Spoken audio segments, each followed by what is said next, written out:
Hello， 大家，我是 Summer。这一集我们要离开这座童话般的 CK 小镇，搭巴士前往布拉格，车程大约3个小时。如果你对 CK 小镇感兴趣，可以回去看看上一集哦。这集的重点包括欧洲巴士 RegioJet 开箱，如何购买布拉格交通1日券，以及我们正式展开布拉格之旅。布拉格分成好几个区域，这一集会聚焦在老城区，带大家去布拉格广场、天文钟、查理大桥和伏尔塔瓦河游船，最后离开老城区去搭佩特任山缆车，看很酷的巨型节拍器。因为内容比较丰富，我已经把时间轴标注在下方资讯栏，大家可以自由跳到有兴趣的段落哦。现在马上来看影片吧。我们现在要离开 CK 小镇去布拉格，那要去巴士总站坐巴士，这段车程大概要3个小时。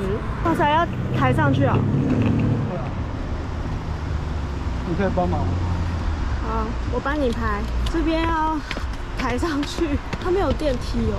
到了，上面就是巴士总站。我们已经在 App 上面买好车票了。现在是5点，我们买了5点的车票，可能大约是8点左右到。这次的巴士是买 RegioJet， 只要先下载他们的 App 并完成注册，就可以直接在线上购票，从 CK 小镇前往到布拉格。单人票价是209克朗，大约是台币290元。先来放行李，接着给司机刷车票 QR code 就可以上车了。上车后第一个感觉是车子蛮新的，没什么可怕的味道。这边有萤幕可以充电，但是是 USB 而已。它有个小桌子。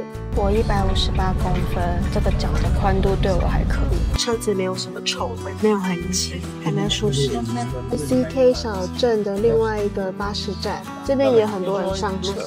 上车不久后，座位前的萤幕就启用了，不过内容我看不太懂，所以最后还是听自己事先下载好的音乐。车程将近3小时，刚好放空一下。我们到布拉格了，现在来拿行李，接着要坐电车去我们住的饭店，要上6号电车。现在要处理车票的问题。这次我们在布拉格待了将近5天，交通方面主要搭乘路面电车和地铁。我们选择购买1日券，票券用完才再买1张，总共买了4次。1日券的价格是120克朗，折合台币大约167元。我们这次在布拉格有在2个地方购买过票券，以下分别示范给大家看。第一个地方在电车上购票，电车车厢内有2种机器，橘色机器是购票机，可以购买90分钟、30分钟或1日券；黄色机器则是打票机，也就是验票用。橘色机器结账可直接使用 Apple Pay 或 Google Pay， 在车上购买的票券会自动印上日期与时间，所以不需要再去黄色机器打票。第二种方式在地铁站外的售票机购票，购票界面和付款方式跟电车上的购票机差不多，但是有多了3日券的选项。不过这里买的票券上没有印日期，所以进站前一定要到黄色机器打票。票券上会印有箭头指示方向，记得一定要照箭头方向插入打票机。我在网络上看到有人分享，因为打错方向导致日期印在另一边看不清楚，结果查票时被认为无效票，因此还是被罚钱了。观光客通常是查票员的重点查验对象，所以一定要确实购票并正确打票印上日期哦。到我们住宿的这一站了，我们要下车。这就是我们今天住的饭店。好，现在进去看看。来看一下我们在布拉格的房间，一进来有一个开放式衣柜，这个是盥洗室，再来是里面有一张大桌子、电视，不错，这间还可以耶。好，看一下窗外，现在是晚上8点半左右，天很暗。那这个就是我们的房间，它的开箱。这次的住宿有附早餐，整体来说蛮丰盛的。最让我惊喜的是，居然有现切蜂巢蜜，可以自己咬来搭配面包或优格。每天早上我都超期待吃早餐。在欧洲，如果订的住宿没附早餐，我通常都只有买一个面包或1根香蕉简单吃。这间饭店缺点是设施有点小老旧，但早餐不错，交通也很方便，价格算合理。我们那时订一晚大概3000多台币。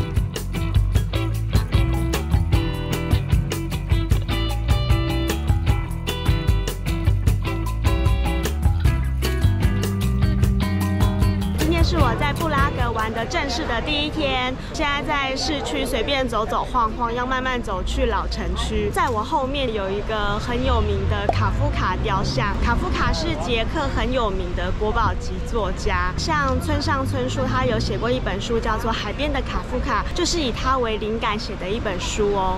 卡夫卡雕像每天的早上8点到晚上9点整点会动15分钟。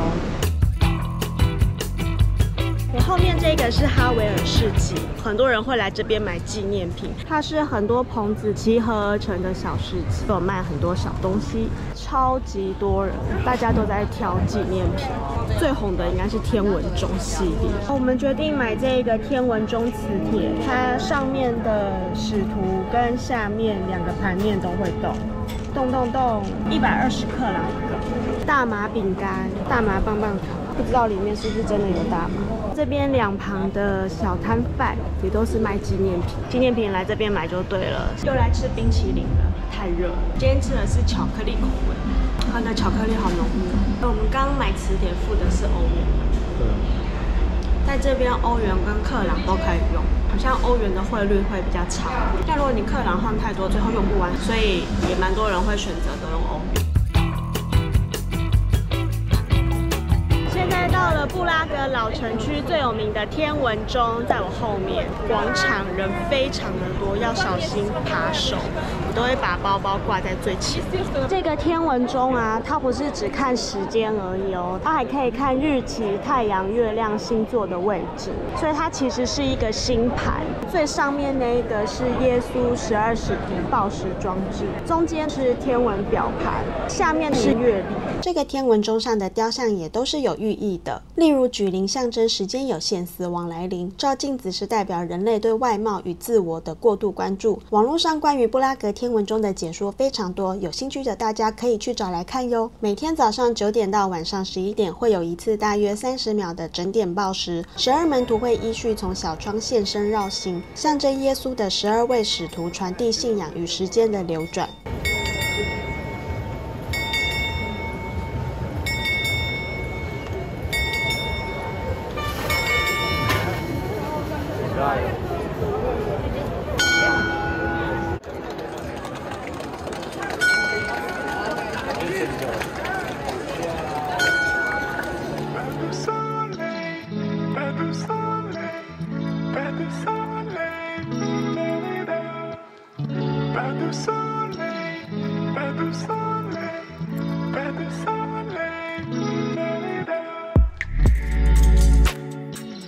现在人在布拉格的老城广场，也称胡斯广场，但是它最有名的称号应该是布拉格广场。在这个广场会看到3个最明显的标的物，一个是圣母玛利亚的柱子，第2个是泰恩教堂，第3个是胡斯雕像。那我今天就要特别来介绍胡斯雕像。胡斯他在捷克应该算是他们的民族英雄，他反对当时教廷的一些不合理要求，像最有名的是他反对贩售赎罪券，他的这些理念就被当时的教廷视为异端，就觉得你怎么可以跟我们作对，所以他后来有被抓起来处以火刑。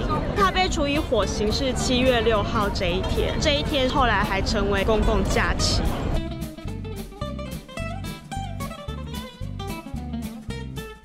遇到一个不知道什么活动，突然好多人骑着马，他们上面都有带着不同国家的国旗，不知道他们在做什么哎。这匹白马好像不太开心，他们会不会等一下大便？靠，真的有大便！你看，他们要拍，它真的大便了。活动结束后，扫大便的车子就来了，地上超级多马大便的。在广场这边挑明信片，5张1欧，还蛮便宜的。这都是圣尼古拉教堂，巴洛克风格。在整个布拉格广场全部都是古迹，但是我都有点眼盲，我看不太出来什么是什么，只能认出一些比较明显的标的物。那我现在就进去参观圣尼古拉教堂里面。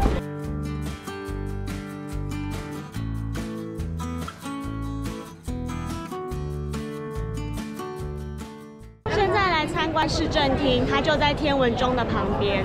本来要进去逛市政厅，但是我们一进去，里面大概有1个还是2个旅行团，整个大厅全部都是人，所以我们决定放弃这个行程。现在就四处走走。它是观光车，开这辆车带你游这个城市。老城广场看到好几辆，好像卡丁车。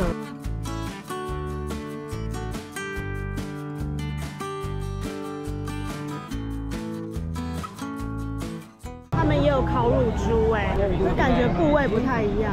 台湾是烤全猪，我们在布拉格广场对面有2个街边美食，觉得人蛮多的，来试试看。是点了这个。它应该是烤乳猪，在现场有用木头烤乳猪，还配了2片面包。我先来吃这个猪肉，它有附刀叉。我觉得他们好像欧洲这边蛮环保的，他们的刀叉全部都是木头做的。之前在萨尔斯堡，我们吃东西也是给我们木头的餐具。先来吃这个猪肉，我觉得应该跟台湾很像，因为它就是烤乳猪，没有什么不一样。跟台湾的猪肉一样，因为天气太热了，所以我们就买了一杯啤酒。这个啤酒是无酒精的，先来喝一口，好热，好喝。这个很特别，它应该叫做 Legos， 我不知道我的发音对不对，但它其实是匈牙利的传统美食。但我们今天就提前在布拉格吃，它长得有点像台湾的炸弹葱油饼，就是它这个饼皮是用炸的，上面再加了一些香料，看起来是 cheese 跟墨西哥辣椒。我刚刚有偷看外国人，他们好像是这样吃，他们把它折一半，再这样拿着吃。其实很像披萨，因为它起司很多，炸弹葱油饼加披萨上面的起司，但它上面有撒一点糖，就会感觉比较不一样。果然是炸弹葱油饼，超油的，边吃边滴油，好危险哦！知道了，我把它折过来，这样子。今天这样吃，总共500克朗，大约是700台币。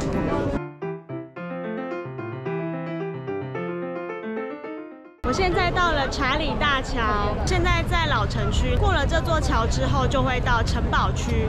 然后呢，它旁边有一个雕像是查理4世的雕像。查理大桥就是由查理4世这位君王开始建造的。在它旁边有一个是查理大桥的博物馆，它上面有一串数字是135797531。听说查理4世当初在建作这一道桥的时候，他就有请类似占星师来帮他算什么时间来建这个桥最好，最后决定这个时间是1357年9月7号5点31分，放下第1块石头，开始建造查理大桥。在查理大桥上总共有30座雕像，在我身后的这个雕像是查理大桥桥上最红的一个雕像。这个雕像名叫圣约翰内波穆克。他为什么会这么红呢？听说是因为他在当时的职务是副主教，王后有跟他告诫，有点像说神父我有罪之类这样子的告诫。当时的国王他好像怀疑王后有小王，他就一直问圣约翰内波穆克说：“王后到底跟你说什么？”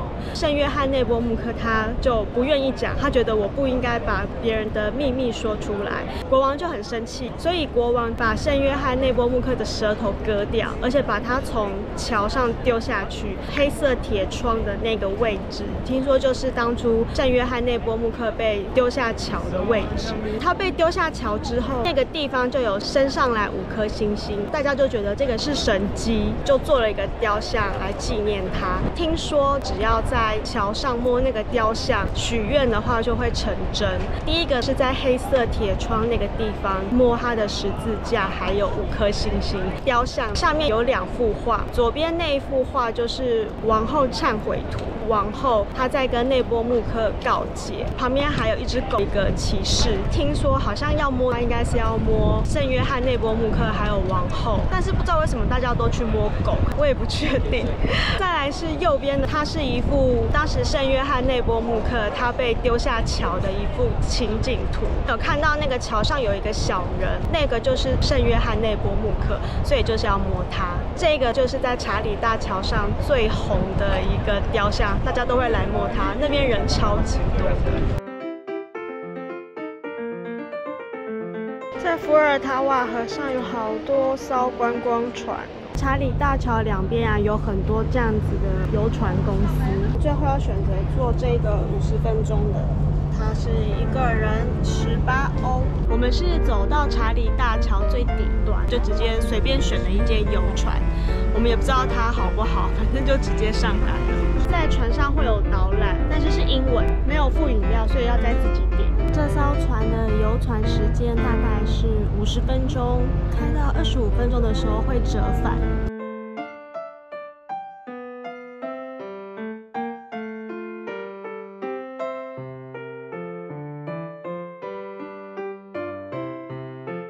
今天在布拉格市区还有老城区晒了一整天，那阳光有够大。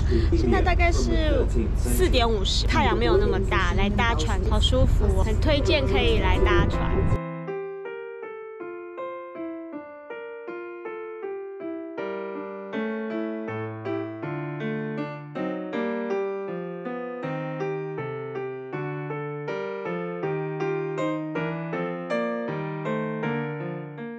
我们刚刚结束了在福尔塔瓦河上面的游船，现在我们来佩特山搭缆车，它是在山丘上面，可以去照布拉格的市景。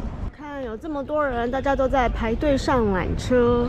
哇塞，人好多哦，不知道要排多久。本来搭缆车要60块，可是因为我们昨天有买1日票，我们的1日票到今天晚上8点，其实速度蛮快的，我们大概排个15分钟，不到15分钟就可以进去了。他们的缆车都是长这样。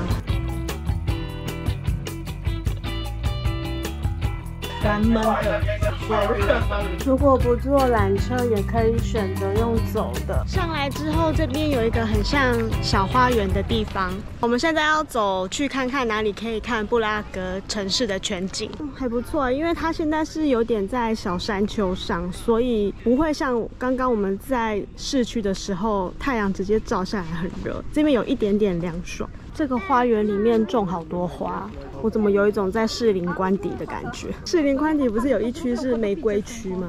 这里玫瑰花好多。我们本来想要在这边看布拉格全景，但是发现还要再登一个塔，这个塔要门票，所以我们想说算了。明天我们会去城堡区，它一样可以从上面往下看布拉格的全景。我们佩特山的行程结束，现在要去下一个景点巨型节拍器。这个是时间表，现在是6点，所以应该6点半或6点40都有。我们现在要搭这2班，没人检查我们的票，我们直接走进来，这么酷。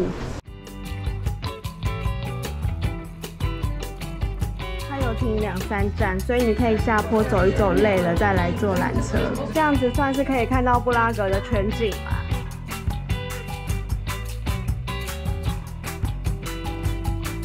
我们要坐15号电车去巨型节拍器那附近。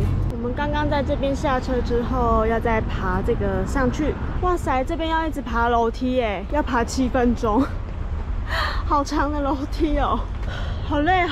美景是要代价的，还蛮快的啊。这个就是巨型节拍器。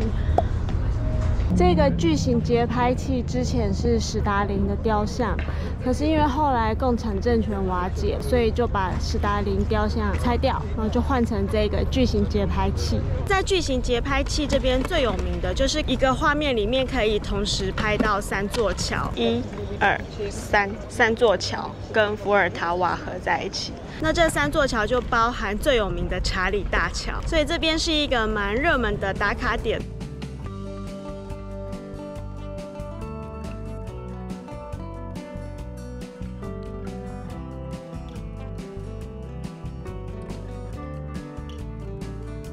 在捷克有非常多的越南餐厅，为什么嘞？因为之前在越战的时候，有一些越南人移民到捷克这边来，那后来他们就开枝散叶，越南人在捷克非常多，好像已经是他们的第3多的人种，所以在捷克会看到很多的越南餐厅或者越南便利商店。我现在就特别找了一间越南料理，好吃。那今天的布拉格影片就到这边，明天我们会去城堡区。喜欢我的影片，在订阅、按赞、留言。我是 Summer， 拜拜。